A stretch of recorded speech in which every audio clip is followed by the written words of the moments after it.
As you heard a moment ago, none of us can take our online privacy for granted. Americans have learned this week that their government has direct access to their data through a digital spying program called PRISM. The Green Party wants to know if the government has a similar program here. It's alleging some kind of conspiracy between our government and an American software company that set up an office in Wellington. Green Party co-leader Dr. Russel Norman joins me now. Hello, Dr. Norman. Thanks for joining us this morning. Good morning, Rachel. You heard what Peter Gutmann had to say just a moment ago. Do you think New Zealanders have a reason to be concerned here? I do. If you think about PRISM, so it's a US-based system, when the US government has given assurances to Americans, they said to them, don't worry, the target is non-Americans. Well, we happen to be non-Americans. So as our data's flowed through the United States, there was no legal protection to stop the US government from collecting all that data. We know that they've given a whole bunch of reports to the UK government from PRISM. We don't know, because the Prime Minister won't answer any questions, as to whether the New Zealand government has been in receipt of reports from the PRISM system. OK, so if you get into government with Labor, you would look to hold an inquiry into the intelligence services. How wide-reaching would that be, and what would you be seeking to find out? I think it does need to be pretty wide-reaching. I mean, Australia's had a series of inquiries where we've had none for many years, and what they've been looking at is looking at, you know, what is the role of it, what do we need, what is essential to it, what should the oversight be, how should it connect into the Five Eyes, you know, what's the value of that? And so I think it does need to be quite broad-ranging, because we need to ask ourselves, these agencies have very, very significant intrusive powers into our lives. We need to ask ourselves, what are they there for, and what are the constraints under which they operate? And then there are those who will say, if you've got nothing to hide, you've got nothing to fear.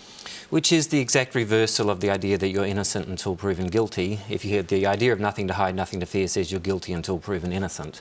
I want to live in a society which isn't a total surveillance state. Now, I accept that, you know, with the online world it's become more complicated, but it doesn't mean that we can't design laws that protect our privacy.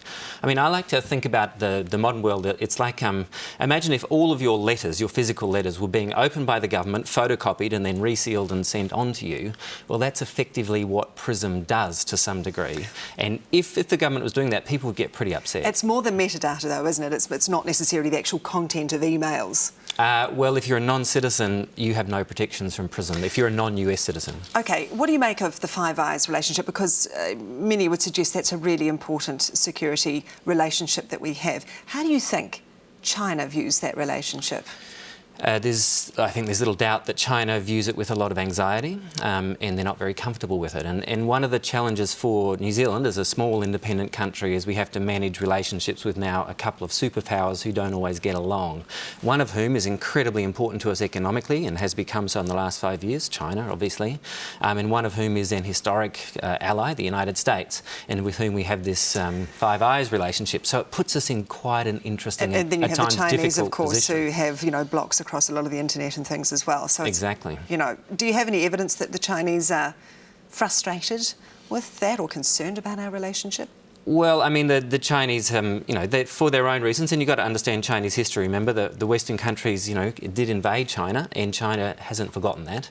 And there was the Opium Wars and all that kind of stuff. So the Chinese government has a very strong sense of its own sovereignty and the role of the West in China in the past. So in understanding China, we need to remember that they haven't forgotten their history. OK, I want to talk to you a little bit about the Greens and their positioning right now. And I want to raise a couple of quotes that you've said over recent weeks. You've likened John Key to Sir Robert Muldoon. You've said he's cobbled together a coalition of the disgraced, and you've likened the government, in essence, to a schoolyard bully. What do you think of our Prime Minister?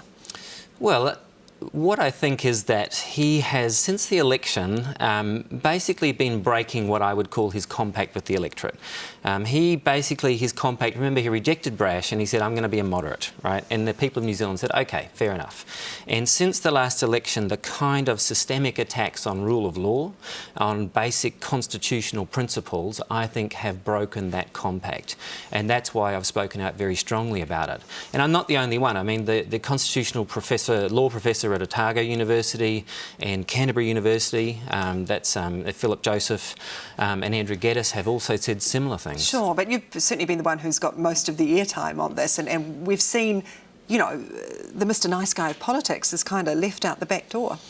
Well, I think that I've got a job to do for the people of New Zealand, and if I see the Prime Minister trampling over basic rule of law, remember there's a whole bunch of areas now where you cannot go to court to challenge whether the government is acting lawfully. The courts are one of the few checks on whether the government is acting lawfully.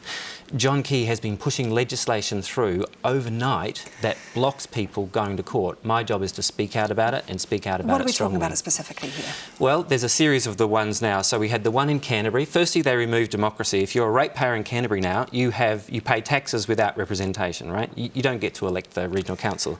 Secondly, they removed your right to go to the Environment Court to challenge the regional council decisions. You can't. Thirdly, with the housing one that they're doing in Auckland at the moment, the Law Society is deeply concerned because in the housing bill, the Minister for the Environment, right, has this amazing power to rewrite the law now so that they can, by regulation, change the law that's in the books. That's why the Law Society is so upset. None of that necessarily means to the detriment, though, of the country.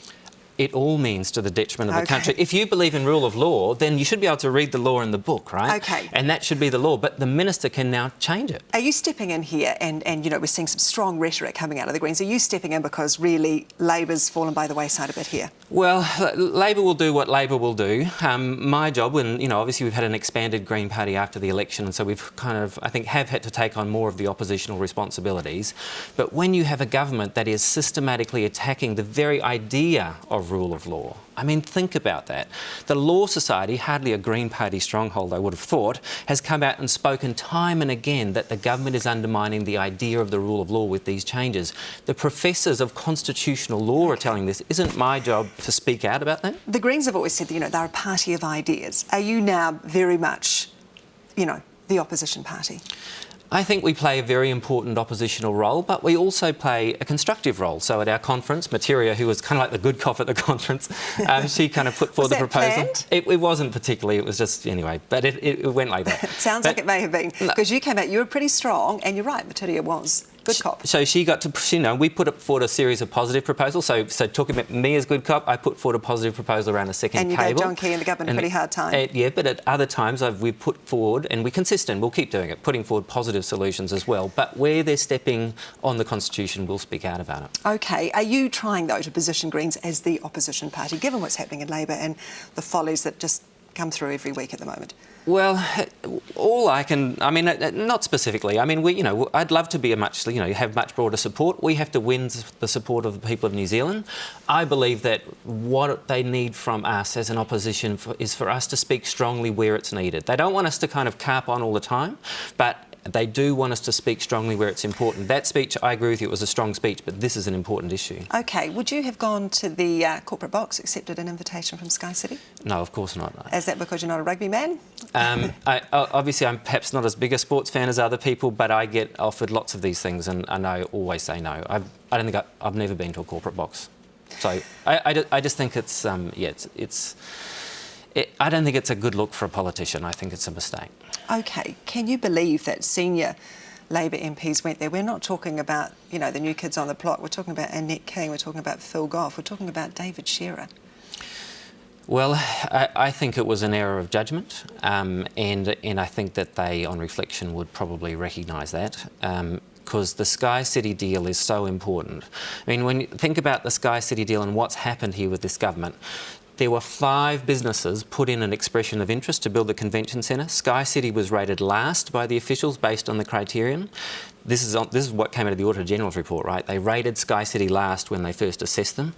The Minister, Jerry Brownlee, and the officials met with SkyCity for a year to work on their bid to help them out, introduced a new criterion for assessment, which wasn't told to the other bidders.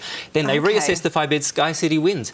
That is not good for business in New Zealand. That is not how business should be operating in New Zealand to get government contracts. Given what happened then in that SkyCity box, what does that tell you about Labor's political management here, and is that why we're seeing a stronger role from you?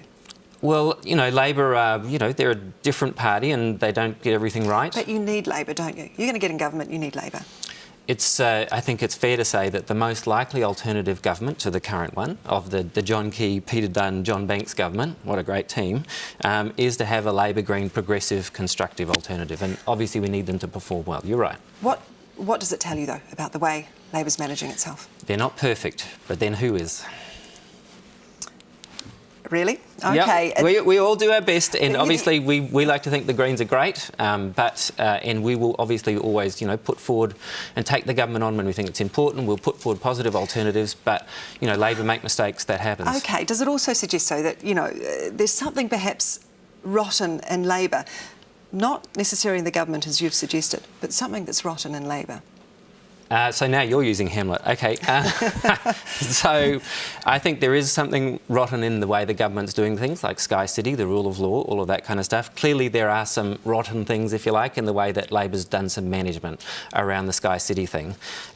Obviously they have spoken out strongly against the deal, and that's a good thing. But obviously I think it was a mistake to do what they did. Have you spoken to them about it?